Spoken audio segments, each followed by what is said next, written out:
pessoal, meu nome é Rogério e no vídeo de hoje a gente vai falar um pouquinho mais sobre sistemas de controle, especificamente malha fechada, controle PID, focando no controle P, proporcional, tá? Então eu vou falar um pouquinho sobre ele e uma aplicaçãozinha usando o Arduino. Espero que vocês gostem. Vem comigo! Dentro dos nossos tópicos básicos de controle, malha aberta, malha fechada, hoje com foco específico no controle em malha fechada, porque a gente quer ir até a parte que é controle proporcional, integral, derivativo. Então, eu fiz um breve resumo inicial aqui do vídeo anterior e a gente vai falar um pouco mais sobre esse controle proporcional. E depois eu mostro para vocês como que a gente poderia fazer isso no Arduino, usando o código do Arduino, ok? Então vamos lá. Uma breve introdução, eu tenho um sisteminha aqui em malha aberta. Basicamente eu tenho entrada, saída, o sistema vai atuar considerando esse estímulo da entrada e pode haver distúrbios aí e esse sistema não consegue se recuperar quando há essa inserção de ruídos, distúrbios, enfim. Não é robusto o suficiente para esse tipo de controle. Já o sisteminha de malha fechada é similar, só que muito mais complexo, né? Ele vai atuar sobre esse sistema, eu vou ter aqui uma medição da saída, vou calcular um erro entre o que eu quero para a saída e o que eu obtive da saída, de maneira que alguém atue, e aí vai ser o meu controlador, né? Atuar sobre essa variável manipulada. Então vamos olhar aqui o que é necessário para isso. A gente já viu isso no outro vídeo, mas é interessante relembrar. Eu vou fazer a leitura, né, vou comparar isso com o valor desejado, um set point, por exemplo. Vou calcular então o erro, que é a comparação entre o que eu quero e o que eu tenho. Né? E aí eu vou ter o efeito sobre a variável manipulada que o meu controlador vai aplicar. O nosso foco está em analisar esse ganho aí, tá, pessoal? Como que esse ganho aí funciona, né? Então vamos tirar fora todo o resto e vamos ficar olhando aí o ganho, né? O que ele tem aí dentro. A gente já viu que o ganho, na verdade, ele tem uma parte que pode ser proporcional, uma parte que pode ser integral e uma derivativa, certo? O nosso foco vai estar na parte proporcional. Contudo, não é menos importante levar em consideração a etapa integral e a etapa derivativa. Proporcional, eu fiz um breve comentário na aula passada, ela tem a função de manipular a variável, né, de maneira a encontrar ou reduzir esse erro. Não menos importante, a etapa integral e a etapa derivativa também visam isso. Só que a integral visa retirar um erro que fica constante no sistema, às vezes um offsetzinho que surge ali ao longo do tempo. Então ele entra para fazer esse tipo de coisa e tem que ser desligado. Já o derivativo é quando eu tenho intenção de prever respostas do meu sistema, né? Ele analisa a variação e já atua antes que a coisa aconteça de fato. Tá? Tem sistemas que o derivativo não é aconselhado, né? Mas isso a gente vai discutir mais adiante. O nosso foco hoje é o controle, né? Ou aqui a etapa do nosso ganho, né? Proporcional. Então, a gente vai ficar com essa etapa hoje e é isso que a gente vai discutir aqui. Aqui no Tinkercad a gente tem um controladorzinho que eu criei, tá? O acesso eu vou deixar ali na descrição, o link é esse aqui, certo? Você pode baixar e fazer a cópia e trabalhar em cima dele, o código vai estar lá também, tá? Então, quando você acessar vai aparecer essa imagem aqui, só que em vez de editar isso vai aparecer copiar e editar algo similar, tá? Esse controlador é um controlador simplesmente proporcional. Então vou mostrar para vocês como é que ele foi criado.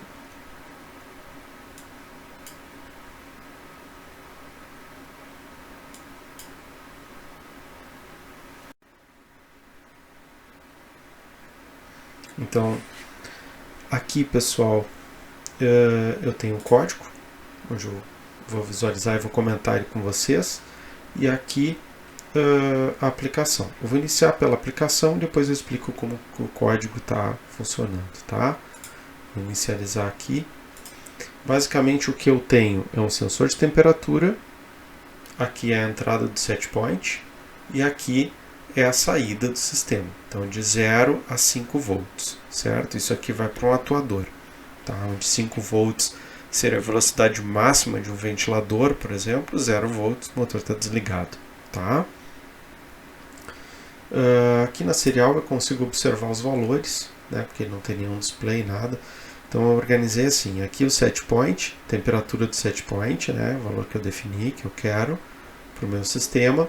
Aqui a temperatura medida, aqui a variável manipulada, que é um valor entre 0 e 255, que iria aqui para o driver do atuador, no caso. E aqui o erro, né? Então um erro de 17 graus entre o que eu setei e o que eu estou medindo, tá? Bom, vamos inicialmente colocar o meu set point aí em... Vamos deixar ele aí em torno de 20 graus. Então eu quero que a temperatura fique em 20 graus, tá? Aqui está o meu sensor, eu consigo simular aqui, ó, vocês conseguem ver, tá? Eu consigo simular aqui a temperatura está em 25 graus, ó, tá? 24, 25 graus, tá? Em 25 graus o erro aí está em aproximadamente 5, né? A temperatura está quase 25 ali, ó, 24,78, né? Então eu quero 20, a temperatura está em 24,78. Teoricamente esse ventilador tinha que estar funcionando aí, tá? Porque tem um erro aí de 4,78 graus. Então, de fato, o ventilador começou a girar. Vamos supor que ele 255 é a velocidade máxima e ele é totalmente linear, tá? Não tem aí uma área onde ele não funcionaria. Uma coisa bastante ideal, porque isso aí depois tem que ser corrigido. A gente sabe, por exemplo, que na verdade o motor vai funcionar ali de 60%, esses motorzinhos de cooler, né? De 60% da tensão a 100% da tensão. Então eu teria que fazer esse ajuste. Mas vamos começar dessa forma. Então ele joga um valor ali de 47, 48, né? A gente sabe também que tem que ser um número inteiro. Em torno de 48 ele vai jogar para o driver, né? 48D255. Isso faria esse motor girar bem devagar. A ideia é que a temperatura fosse caindo. À medida que ela vai caindo, a velocidade também vai caindo. Até que ela cai para 19 graus, vamos supor. Tá? Caiu para 19 graus. O que acontece aqui? Não preciso mais do cooler, né? Então esse cooler está desligado. Se a temperatura voltar a subir e passar dos 20 graus, ele já começa a girar de novo para forçar essa temperatura a baixar aí para os 19, 20 graus, que é o ideal. Tá? Então, o que pode acontecer é esse sistema ficar oscilando entre 19 e 21, 19 e 21, enfim, né? Uma característica também do próprio sistema. Agora vamos olhar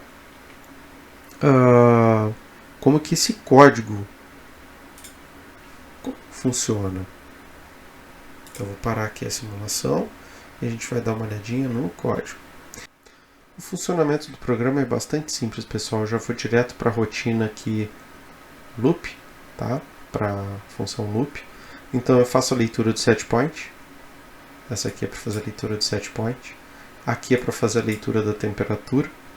Aqui eu chamo a função PID, passando a temperatura e o set point, para que a função calcule o erro, enfim. E me devolva um valor, que já é um valor entre 0, enfim, vai dar um valor aí entre um valor negativo e um valor positivo. Como eu quero jogar isso para a saída analógica, aqui para o pino 3, né, enfim, que é um pino analógico, eu não posso deixar que o valor seja negativo e nem tampouco maior, positivo maior que 255. Então, o que eu faço aqui é dizer, olha, se for menor que 0 é 0, e se for maior que 255 é 255. Saturo esses valores, tá?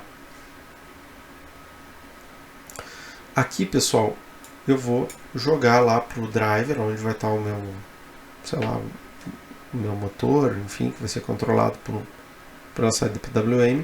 Vou jogar o valor aqui de PID valor, que é entre 0 e 255, para esse motor, tá? 255 eu vou estar liberando tensão média máxima ali. E se for 0, eu estou mandando tensão média nula para controle desse motor. Aqui é só para mostrar na tela. Espera um pouquinho, faço tudo de novo. Os protótipos, né, as funções que eu criei. Essa aqui é para calcular a média. Então, calcula a média de valores que eu vou passar, né? Então eu vou dizer quantos valores são e o intervalo entre esses valores, né? E aí ele vai fazendo a leitura da entrada analógica, dando um intervalo entre cada leitura, que eu estipulo aqui nas entradas, nos parâmetros de entrada, tá? E guarda isso nessa primeira parte aqui, ele guarda num array. Depois ele calcula a média desse array, tá? E me devolve esse valor médio. Detalhe, é o valor médio das leituras cruas, ou seja, valores entre 0 e 1023, tá? O TMP Parser, ele vai fazer o quê? Vai pegar esse valor médio e vai calcular a temperatura, tá?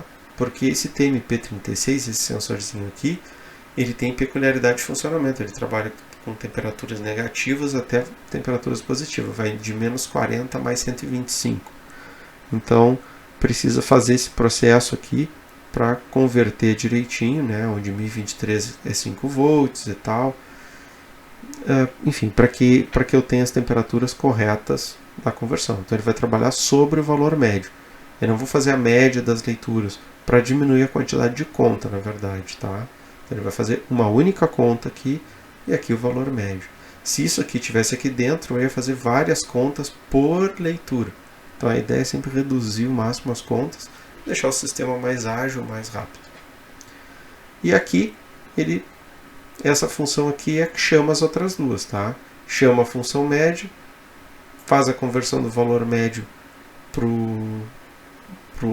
os padrões do TMP36 e devolve isso num valor já com vírgula, né? Um valor real, tá? Então a TMP36 temp vai me dizer a temperatura média medida num intervalo lá de 10 amostras.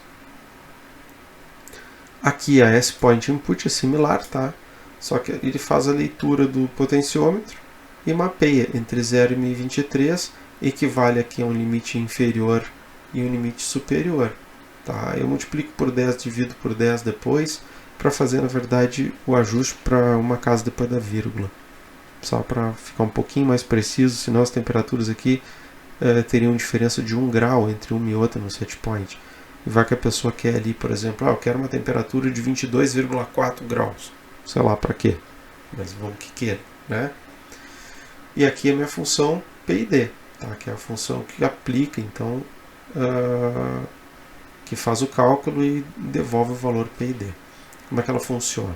Eu crio as variáveis do tipo float, aqui eu defino os valores medidos, tá? Então a PID recebe aqui o valor medido e o valor desejado. Se o valor medido for menor que o limite mínimo, então ela estipula que isso vai ser o limite mínimo. Se o valor medido for maior que o limite máximo, então o valor vai ser o limite máximo. Ela limita e trunca isso, tá? Depois ele faz o cálculo do erro. Erro vai ser o valor desejado menos o medido. No caso aqui ele multiplica por menos 1 para fazer o ajuste, porque isso aqui vai ligar o atuador caso o valor medido supere o valor desejado. Né? Não é um sistema de aquecedor, é um sistema de ventilação, de resfriamento. Então, é por isso que está multiplicado por menos 1. Aqui ele está fazendo o que, pessoal? Pega a constante Kp, que eu defini lá em cima valendo 10, multiplica por esse erro, e é isso aqui, é somado com 0 e com 0, porque nós não estamos utilizando aqui valores de integral, o sistema integral e derivativo, né? Então é somente proporcional, então está somando com 0 e com 0. Não estou fazendo os cálculos da etapa integral e da etapa derivada. E devolvo o valor, então, como um valor proporcional. Em suma, estou fazendo a leitura, calculando o erro, multiplicando por uma constante e devolvendo. Estou amplificando, na verdade, o erro. Tá? Isso aí vai ser, aqui, ó, vai ser ajustado para não ser maior que 255 nem menor que 0. E vai ser entregue para o motor, né, através da saída PWM. Em suma, é isso, pessoal. Tá? É uma aplicaçãozinha para a gente brincar usando aqui o Arduino e o controlador proporcional.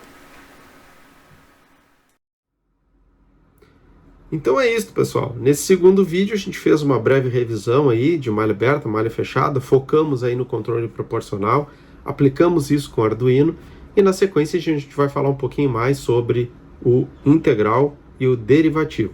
Espero que tenham gostado e espero vocês também nos próximos vídeos. Deixem like, curtam, sininho, essas coisas todas aí, tá certo? Abraço, pessoal, fiquem bem.